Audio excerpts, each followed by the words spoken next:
자, 드디어 30강 강의를 하게 되었습니다. 정말 여러분 여기까지 오시느라 수고 많으셨습니다. 처음에 전기 이론의 벽을 넘을 때에는 정말 이 벽이 내가 넘을 수 있는 벽인가? 라고 고민을 해본 적도 있으셨을 것 같아요. 그러나 우리가 이렇게 결국에는 오지 않았습니까? 정말 고생 많으셨고 이제 다가오는 또 뒷부분 마저 마무리가 되신다면은 시간이 되시는 분들은 영상을 한 번 더 보셔도 좋고 그 다음에 영상이 조금 내가 부족한 부분이 있는데 라고 생각하시면은 그 부분만 얼마든지 반복해서 보시면은 역시 학습 효과가 크게 여러분들께 작용할 거라고 생각을 합니다. 그럼 이제 마지막 강의를 시작하도록 하겠습니다. 294번 다음 심벌 명칭은 무엇인가 라고 되어 있습니다. EQ, earthquake라고 되어 있어서 이런 것을 우리가 지진 감지기라고 부르게 됩니다. 답은 1번이 되죠. 일반용 조명, 백열 등의 조명기구 공사에서 실링 직접 부착에 의한 공사를 표시하는 기호가 무엇이냐. 실링이라고 하는 것은 이 천장에다가 하는 공사를 이야기하고 있습니다. 그래서 실링 팬이라고 하게 되면 천장에 붙어있는 이렇게 동그라미 돌아가는 팬 있잖아요. 그런 걸 이야기하고 있는 건데, 자, 여기서 천장에다가 하는 것은 4번 CL, 실링이라고 되어 있는 영문 약호가 들어간 것입니다. 답은 4번이라고 할 수 있어요. 다음 그림 기호의 배선 명칭은 우리가 전기 공사 도면에서 그냥 이렇게 쭉 실선으로 그어져 있다면 그것은 가장 일반적인 전기 공사 기법, 천장에다가 은폐하라 라고 하는 뜻입니다. 그래서 천장 은폐 배선을 의미하게 됩니다. 링 지적 부착 등을 시설하고 배선도에 표기할 그림 기호로 옳은 것은 무엇인가 라고 물어보고 있습니다. 여기서 지금 직접 부착 이야기하고 있죠. 그렇죠? 앞에 글자 하나 빠졌네요. 그렇죠? 실링입니다. 실링. 실링이라고 해서 답 3번 CL이라고 볼 수가 있겠죠. 한 개의 전등을 두 곳에서 전멸할 수 있는 배선으로서 옳은 것은 무엇인가 이렇게 보고 있습니다. 한 개의 전등을 두 곳에서 자유롭게 제어하게 될 때에는 우리가 스위치 두 개, 3로 스위치가 있어야 되고 전원에서 선이 들어와야 됩니다. 3로 스위치 각각에는 선이 세 가닥씩 들어가야 되겠죠. 선이 세 가닥씩 들어가는 거. 자, 그리고 전원선이 두 가닥 있는 거 2번 아니고요. 4번 아니고요. 자, 1번이 맞네요. 그렇죠? 전원이 두 가닥 들어오게 되고 각각 스위치에 세 가닥씩을 위치하고 있습니다. 답은 1번이 맞게 됩니다. 다음 심벌의 명칭은 무엇인가 물어보고 있어요. 자, 이렇게 되어 있는 거 뭐죠? 이상전압이 인가되었을 때 우리가 대지로 방전하게 되는 것 P뢰기죠. 영문 약호로는 LA라고 부르게 되죠. P뢰기 LA. 답은 3번이 됩니다. 배선용 차단기를 나타내는 그림 기호는 무엇일까요? 브레이커가 바로 배선용 차단기죠. 그래서 그냥 영문 B만 넣게 됩니다. 나머지는 뭐 타임 스위치라든지 아니면은 누전 차단기 같은 것을 설명하고 있죠. 전등 한 개를 2개소에서 전멸하고자 할 때 옳은 배선은 무엇인가? 역시 양쪽에 있는 3로 스위치에 세 가닥씩의 전원이 들어가고 그 다음에 전원에서는 두 가닥이 오게 되는 그림을 찾게 된다면 여기 전원에 두 가닥이 들어오게 되고요. 여기에는 각각 세 가닥씩이 들어오게 되니까 4번의 모양이 바로 3로 스위치를 이용한 2개소 전멸에 해당한다고 할 수 있습니다. 배전반을 나타내는 그림 기호는 무엇일까요? 배전반이라고 하는 것은 여기 지금 딱 보게 되면은 아무것도 색칠이 안 돼 있는 것이 배전반입니다. 그 다음에 하나가 돼 있는 게 분전함, 그 다음에 여기 있는 것이 제어함 이렇게 될 수 있습니다. 따라서 아무것도 색칠이 안 돼 있는 거 2번이 여기서 배전반의 그림 기호라고 할 수 있습니다. 다음 중 비상용 콘센트의 그림 기호는 비상용 콘센트라고 하는 것은 어떨 때 사용하게 되나요? 예를 들어 건물이 어떤 이유로 정전되었을 때 혹은 소화 활동을 위해서 불을 꺼야 되는 그런 장치일 때 단상용 콘센트와 삼상용 콘센트 모두 다 있게 되는 것이 바로 비상용 콘센트가 되는데요. 비상용 콘센트의 그림 기호는 여기에서 2번에 해당합니다. 이 앞에 있는 것이 단상 2개짜리를 의미하고요. 여기가 삼상 3개짜리를 의미하게 됩니다. 다음 심벌의 명칭은 무엇인가 물어보고 있어요. 동그라미 한 다음에 여기 H라고 쓰이게 되면은 이것은 전열기, 히터라고 하는 것을 의미하게 됩니다. 보시게 되면은 3번이 바로 전열기에 대한 얘기가 되겠죠. 나머지 지진감지기는 EQ, 환기팬은 이렇게 약간 무한대 표시 같은 동그라미 2개, 그 다음에 발전기는 제너레이터니까 G라고 영문 표기가 되어 있어야 합니다. 다음 중 형광램프를 나타내는 기호는 플로렌스이기 때문에 여기 F하고 L이라는 기호를 사용하고 있습니다. 형광램프는 역시 이렇게 FL이라고 하고, 그리고 고위도 방전등은 HID 등이라고 해서 표시를 하게 됩니다. 전선 약호 중 H가 나타내는 것은 무엇인가? 전선을 나타내는데 전선에 만약에 H자가 딱 돼 있다라고 하게 되면 그것은 바로 경동선을 나타내게 되는 전선 약호가 됩니다. MI는 미네랄 인슐레이션 케이블, NR은 비닐 절연 네온 전선, OC는 오개용 가격 폴리에틸렌 절연 전선을 의미합니다. 변전소의 전력기기를 시험하기 위하여 회로를 분리하거나 또는 계통의 접속을 바꾸거나 하는 경우에 사용되는 것. 여기 회로를 분리하게 될 때, 그러니까 완전 끊게 될 때 사용하게 되는데 차단 기능이 있는 것보다는 순전하게 좀 분리의 개념이 더 들어가게 되는 것을 찾게 된다면 단로기가 바로 답이 되겠습니다. 디스커넥팅 스위치라고 해서 DS가 바로 단로기에 들어가게 되는 거죠. 해설 보게 되면은 계통의 접속을 바꾸거나 무브와 회로를 분리하는데 사용되게 되는 것입니다.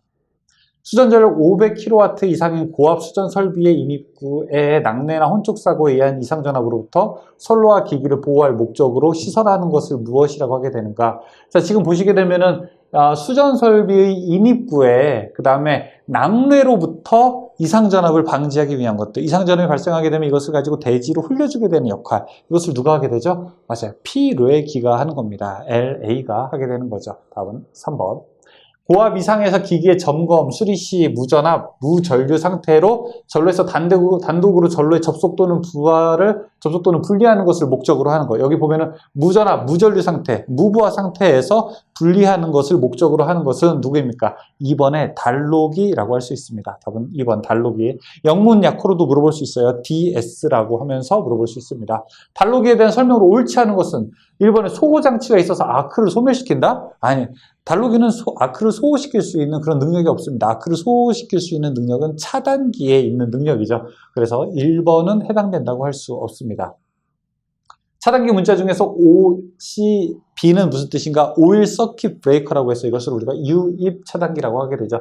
진공 차단기는 MBB, 그 다음에 VCB, 진공 차단기는 VCB, 자기 차단기는 MBB, 기중 차단기는 ACB, 유입 차단기는 OCB 이렇게 나타냅니다. 유입 차단기가 OCB에 대한 옳은 설명이라고 할 수 있습니다. 가스 절연 계획이나 가스 차단기에 사용되는 가스인 SF6의 성질이 아닌 것은 이거 우리가 앞에서 저기 기기할 때 한번 봤던 문제일 수 있어요. 그렇죠? 기기할 때도 설비할 때도 이 문제는 양쪽에서 출제가 되는 문제인데요. 지금 4번의 소호 능력은 공기보다 2.5배 정도 낮다라고 하는 거 이야기할 때 우리가 이 낮자가 지읒이 아니라 시옷이면은 말이 된다고 했었죠. 그렇죠? 4번이 잘못된 설명이라고 할 수 있습니다. 답은 4번이고요. 다음 중 용어와 약호가 바르게 짝지어진 것은 무엇인가? 유입 차단기는 ABB가 아니죠. 유입 차단기는 기름을 넣기 때문에 OCB가 되고요. 그 다음에 공기 차단기가 ABB가 되는 거고요. 그 다음에 가스 차단기는 GCB 맞고요. 자기 차단기는 MBB가 되는 겁니다. 그렇죠? 그러니까 여기서 맞는 거는 3번 가스 차단기만 맞게 되네요. 답은 3번. 차단기와 차단기의 소호 매질이 틀리게 연결된 것은 무엇이냐? 공기 차단기는 압축 공기를 이용하게 되고요. 가스 차단기는 SF6 가스, 그 다음에 자기 차단기는 진공, 아니죠. 자기 차단기는 자기력을 이용하게 되는 거죠. 유입 차단기는 절연유 맞게 됩니다. 자기 차단기는 여기 전자력을 이용하게 됩니다. 답은 3번. 가스 절연 계획이나 가스 차단기에 사용되는 가스의 종류는 무엇인가? SF6 율불화황 가스라고 이렇게 부르게 됩니다. 육불화황 가스. 답은 4번 SF6 가스를 이용하게 됩니다. SF6 가스 차단기의 설명으로 옳지 않은 것은 무엇인가? SF6 가스는 절연 내력이 공기의 세배이고 소호 능력이 좋다, 소음이 없다, 제기전을 우수하다, 아크에 의해서 가스가 분해되어 유독가스를 발생시킨다. 아크에 의해서 가스가 분해되지는 않습니다. 이 자체가 환경에 영향은 있지만 가스가 분해돼서 유독가스를 발생시키지는 않습니다. 무해가스입니다. 답은 4번이 잘못된 얘기입니다. 특고압 수전설비의 결성기호와 명칭으로 잘못된 것은 무엇인가 물어보고 있습니다. 특고압 수전설비에서는 전력 표준은 PF라고 해야 되겠죠. 파워 퓨즈이기 때문에 PF라고 할 수 있습니다. 차단기, 단로기, 피뢰기는 다 맞는 겁니다. 낙뢰, 수목 접촉, 일시적인 섬락 등 순간적인 사고로 개통에서 분리된 구간을 신속히 개통에 투입시킴으로써 개통의 안정도를 향상시키고 정전 시간을 단축시키기 위해서 사용되는 개전기는 바로 제페로 개전기가 되겠죠. 그렇죠? 리클로저라고 이야기를 할 수 있습니다. 답은 4번 제페로 개전기. 고압 또는 특별고압 가공 전선로에서 공급을 받는 수용장소의 인입구 또는 이와 근접한 곳에는 무엇을 시설해야 되는가? 과전류, 이상전류로부터 후미회로를 보호하게 되는 장치, 그것이 바로 필회기를 설치해야 되겠죠. 답은 4번에 해당합니다. 필회기의 구조는 무엇으로 되어 있느냐? 필회기는 바로 특성 요소와 직렬 갭이라고 하는 건 이 공간이에요. 특성 요소와 직렬 갭이 필회기 안의 주요 구조가 됩니다. 화학적인 부분과 그 다음에 공간을 의미하게 되는 겁니다. 답은 4번. 필회기의 약호는 라이트닝 어레스터라고 해서 뭐라고 했어요? LA를 의미하게 되는 거죠. 필회기는 LA라고 하게 됩니다. 낙뢰 수목 접촉 일시적인 섬락 등에서 자 역시 이거 이야기하고 있는데 보기가 이번에는 영어로 나왔어요. 자 제페로 계전기라고 하게 되면은 우리가 리클로저라고 대답을 할 수 있겠죠. 답은 4번을 넣을 수가 있습니다. 선로의 도중에 설치하여 회로에 고장전류가 흐르게 되면 자동적으로 고장전류를 감지하여 스스로 차단하는 차단기의 일종으로 단상용과 삼상용으로 구분되어 있는 것. 자, 이것은 리클로저라고 할 수 있습니다. 계속 영어로도 나오고 영문으로도 나오고 그 다음에 한국말로도 나오고 계속 똑같은 말이 반복되고 있죠. 배전선로 보호를 위하여 설치하는 보호장치가 무엇이냐라고 물어보고 있습니다. 여기 기중 차단기 이런 것도 그냥 차단기의 종류고 자동 재폐로 차단기가 바로 리클로저, 우리가 배전선로 보호를 위해서 일시적인 이 전기적 이상이 있을 때 완전히 차단기를 분리하는 것이 아니라 다시 잠깐 열었다가 다시 한번 복귀하는 것, 자동 재폐로 차단기라고 할 수 있습니다. 일정 값 이상의 전압이 되었을 때 동작하는 계전기의 영문 약호. 설정한 값 이상의 전류가 흘렀을 때 차단되게 만드는 것. 뭐죠? 오버 커런트 릴레이라고 해서 1번 OCR이 되겠죠. 여기 OVR은 과전압 계전기, UVR은 언더 볼테이지, 그러니까 부족 전압 계전기, GR은 우리가 지락 계전기 이렇게 할 수 있습니다. 다음 중 보호 계전기의 동작 사항에 대한 설명이 잘못된 것은 무엇인가 물어보고 있어요.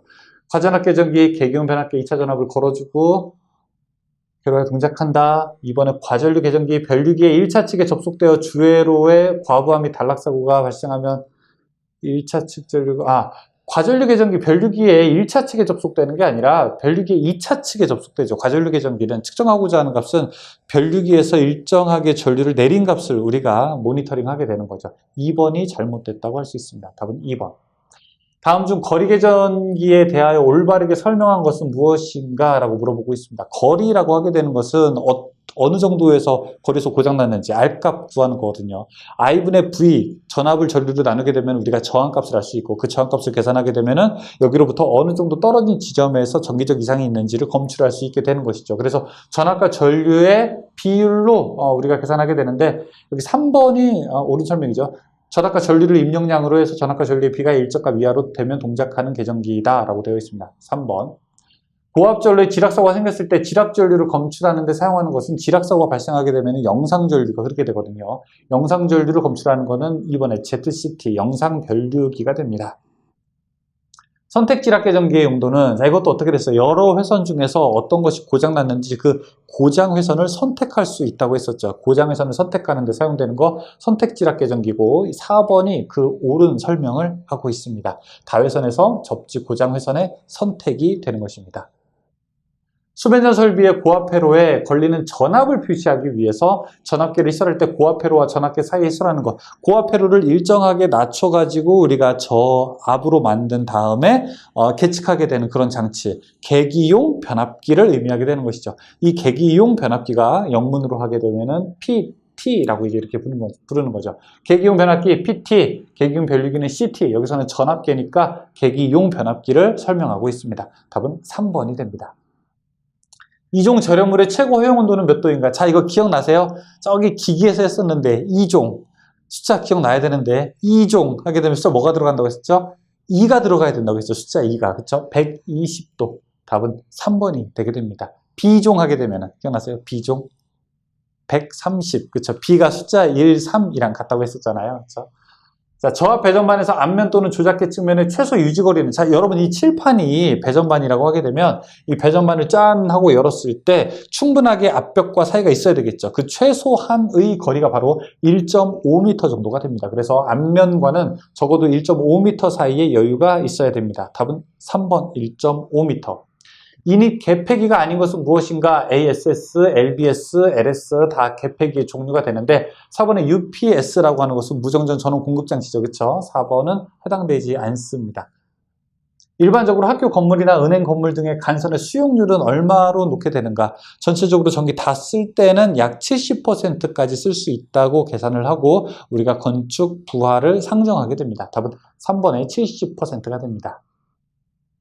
설치 면적과 설치 비용이 많이 들지만 가장 이상적이고 효과적인 진상용 콘덴서의 설치 방법은 우리가 부하마다 콘덴서를 설치하는 것. 그게 비록 돈은 가장 많이 들지만 가장 어떻게 보면은 효과적으로 역률 개선을 할 수 있는 방법이 되는 것이죠. 부하 측에 분산하여 설치하는 방법이 바로 그 방법이 됩니다. 답은 3번이라고 할 수 있습니다. 2개 이상의 회로에서 선행동작 우선 회로 또는 상대동작 금지 회로인 동력배선의 제어 회로는 내가 동작했을 때 너는 동작하지 말아라 라고 하는 것을 우리가 인터록 회로, 서로 잠그는 회로라고 부르게 되었습니다. 답은 2번이 됩니다. 조명기구를 일정한 높이 및 간격으로 배치하여 방 전체의 조도를 균일하게 조명하는 방식으로 공장, 사무실, 백화점 등에 널리 쓰이는 거 일반적으로 전체적으로 밝아져야 된다. 그것을 무엇이라고 하게 됩니까? 우리 거실에도 사용하는 방법이 바로 전반 조명이 그 예가 됩니다. 여기 직접 조명이라고 하는 것은 그냥 아래 하얀 광속으로 주로 사용하는 거, 간접 조명은 주로 이제 비추고자 하는 대상보다는 벽이라든지 이렇게 반사시켜서 빛을 사용하는 거, 국부 조명은 아주 중요한 부분만 집중적으로 보는 거, 수술대 위에 있는 조명, 이런 것들을 우리가 국부 조명이라고 할 수 있죠. 작업면상에 필요한 장소로서 어떤 특별한 면을 부분 조명을, 특별한 면을 집중해서 하는 거, 이런 것들을 우리가 1번 국부 조명이라고 할 수가 있겠죠. 하이라이트를 하는 거죠. 1번에 높이의 작업면에서 1m 높이의 작업면에서 천장까지의 높이가 3m일 때 조명인 경우에 광원의 높이는 어떻게 되는가? 자, 어떤 책상이 예를 들어 이렇게 1m라고 한번 해보겠습니다. 근데 광원까지, 천장까지의 높이가 3m라고 해요. 그럼 이때 광원까지의 높이는 얼마가 되느냐? 이거 그냥 더하기만 할 수 있으면 되는 거 아니겠습니까? 몇 미터가 됩니까? 이렇게 하게 되면 바로 2m가 되겠죠. 답은 2m. 실내 면적 100제곱미터인 교실에 전광속이 2500 루멘인 40W 형광등을 설치하여 평균 조도를 150 룩스로 하려면 몇 개의 등을 설치하면 되겠는가 물어보고 있습니다. 자, 이거 공식 이런 게 필요하겠죠. FUN은 EAD라고 하는 게 필요하게 됩니다. 여기서 F라고 하는 것은 우리가 광속, 조명률, 조명의 개수, 그 다음에 면적, 그 다음에 조도, 그 다음에 이건 감광 보상률 이렇게 설명하게 되는데 여기서 개수를 물어보는 거니까 N은 이렇게 집어넣게 됩니다. 조명 몇 개 설치하면 되느냐 이렇게 물어보고 있죠. N은 여기 FU 분의 EAD라고 하는 것이고 F 광속이 얼마라고 하냐면 2500이에요. 2500 곱하기 U 조명률이라고 하는 조명률은 50% 0.5가 되죠. 0.5 분의 면적이 얼마라고 했냐면 100제곱미터 100 조도부터 하죠. 조도가 150 룩스 150 곱하기 100 곱하기 D 감광보상률 1.25 감광보상률이라고 하는 거는 광이 감소하기 때문에 미리 조금 여유 있게 놓는 겁니다. 여기 조도를 예를 들어 딱 150 룩스로 맞추게 되면은 조명기구가 시간의 지남에 따라서 조금씩 어두워질 거 아니에요. 그렇죠? 성능이 저하되잖아요. 그럼 150 룩스가 안 되겠죠. 그래서 처음부터 아예 조금 더 여유 있게 작업을 하게 되는 겁니다. 요거 이제 계산하게 되면은 개수가 아마 나올 겁니다. 개수 나오게 되면 만약에 소수점으로 나오게 되면 절상하는 겁니다. 그냥 12.1 나오게 되면은 무조건 그냥 13이 되는 거예요. 12.4 하게 되면은 그냥 13이 되는 거고요. 끝에 0.1이라도 나오게 되면 하나 더 올려서 계산하는 겁니다. 계산하게 되면 딱 15개가 나오겠네요. 여기 1번이 답이라고 할 수 있습니다. 341번 조명기구의 용량 표시에 관한 사항이다. 다음 중에서 F40의 설명을 오는 것은 F라고 하는 것은 여기서 형광등을 의미하게 됩니다. 메탈라이트 등은 M, 나트륨 등은 N, 수는 H 이렇게 기호로 나타낼 수가 있죠. 눈부심의 정도로서 어느 방향에서 본 겉보기의 면적 대비 어느 방향의 광도를 의미하는 것은 이건 다 우리가 휘도라고 부르게 됩니다. 전체 표면의 밝기라고 해서 휘도라고 부르게 됩니다. 완전확산면은 어느 방향에서 보아도 무엇이 동일한가? 역시 휘도가 동일한 거고요. 전체적으로 뭐 예를 들어 완전 구인 조명기구가 있다. 이건 우리가 휘도가 일정하다라고 이렇게 이야기를 할 수가 있겠죠. 가로등, 경기장, 공장, 아파트, 단지 등의 일반 조명을 위해서 시설하는 고압 방전 등의 효율은 몇 루멘 퍼 와트 이상이어야 되는가? 여기 사용되는 것들은 효율이 좋은 것들을 사용해야 됩니다. 이때는 1와트당 70 루멘 정도는 나와야 우리가 사용을 할 수 있습니다. 70 루멘 퍼 와트를 이용해야 되겠죠. 답은 3번이죠. 가로 20, 세로 18, 천장 높이가 3.85, 작업면의 높이가 0.85, 간접조명 방식인 호텔 영해장의 실지수는 실지수는 얼마가? 실지수는 우리가 룸 인덱스라고도 부르게 됩니다. 이 식 보시게 되면은 두 개를 더한 것분에 곱한 건데, 이 더한 것 옆에다가 높이를 계산하게 돼요. 그래서 지금 높이가 얼마라고 했냐면은, 천장면 3.85예요. 두 개를 합한 것분에, 두 개를 더한 것분에 곱한 거. x 곱하기 y, 면적. x 플러스 y분의 x 곱하기 y. 근데 밑에 합에다가 높이를 곱하게 됩니다. 그러면은 높이가 얼마냐면은 3.85. 그래서 그 룸 인덱스, 그 방이 가지고 있는 특정 지수를 의미하게 되는 거고요. 가로가 20이라고 했고 세로가 18이라고 했으니까 자, 이렇게 분의 20 곱하기 18 넣게 되면은 답이 3.16 나오게 됩니다. 답 3번에 해당하죠. 실내 전반 조명을 하고자 한다. 작업대로부터 광원의 높이가 2.4m 위치에 조명기구를 배치할 때 작업대가 있는데 이 작업대로부터 광원의 높이가 조명까지의 높이가 2.4m라고 합니다. 벽에서 한 기구 이상 떨어진 기구 간의 기구에서 기구 간의 거리가 얼마 정도 해야 되는가 물어보고 있습니다. 자, 그럼 여기 기구가 또 하나 있을 텐데 이 조명과 이 조명의 거리는 얼마여야 될까요? 우리가 사무실에서도 형광등과 형광등 간의 거리 있잖아요. 거리가 넓어지게 되면 어떻게 되겠습니까? 조도가 약해지겠죠. 그렇죠? 조도가 약해지는 것은 이 천장과 작업면의 높이가 더 높을수록 그 조명기구는 더 가까워져야 되겠죠. 그렇죠? 여기에서는 높이가 1.5를 사용한다고 되어 있습니다. 여러분 이거 그냥 여기다가 H 높이만 넣으면 되는 겁니다. 문제에서 뭐라고 되어 있냐면은 이렇게 되어 있는 거예요. 1.5H를 이용한다라고 되어 있으니까 그냥 1.5에다가 곱하기 높이 2.4를 계산하면 됩니다. 그러면 2.4 곱하기 1.5 하게 되면 얼마입니까? 한 3.6 정도 나오게 되지 않습니까? 답은 4번이라고 딱 대답할 수 있습니다. 답은 4번. 그냥 H다가 넣기만 하면 됩니다. 자, 이때는 얼마라고 합니까? 이제 높이가 2.6이라고 하는 거죠. 2.6이고 계산하는 거는 1.5H를 역시 계산하라고 그래요. 그러면 1.5 곱하기 높이 2.6 계산하게 됩니다. 그럼 이거 얼마 나오게 됐습니까? 3.9 정도 나오게 되려나요? 그러면 답은 보시게 되면 3.9 역시 나왔습니다. 자, 여기까지 우리가 조명 문제까지 모두 풀어본 것과 함께 전기, 이론, 기기, 설비까지 모두 풀어봤습니다. 여러분이 여기까지 풀었을 때 이제 책에다가 딱 표시를 하셨을 텐데요. X, 그 다음에 물음표, 그 다음에 이렇게 슬러시라고 표시를 하셨을 텐데 잘 안 풀리는 것을 중심으로 좀 애매모호한 것을 중심으로 앞에서부터 이렇게 쭉 다시 한번 풀어보시기 바라겠습니다. 이 시험이 꼭 100점 맞자는 시험 아니죠. 최대한 많이 맞자인데 100점 맞자는 시험 아니니까 너무 스트레스 받는 문제는 조금 더 미뤄두고 스트레스 받지 않는 문제부터 하나씩 이렇게 쳐내려가는 방식으로 학습을 하셔서 꼭 좋은 결과 있으시기를 바라겠습니다. 또한 문제를 푸시다가 어려운 부분이 있다면 저희 다산 에듀 질문 게시판을 이용해 주시면 제가 내용을 보고 좋은 답변을 드릴 수 있도록 노력하겠습니다. 수고 많으셨습니다. 감사합니다.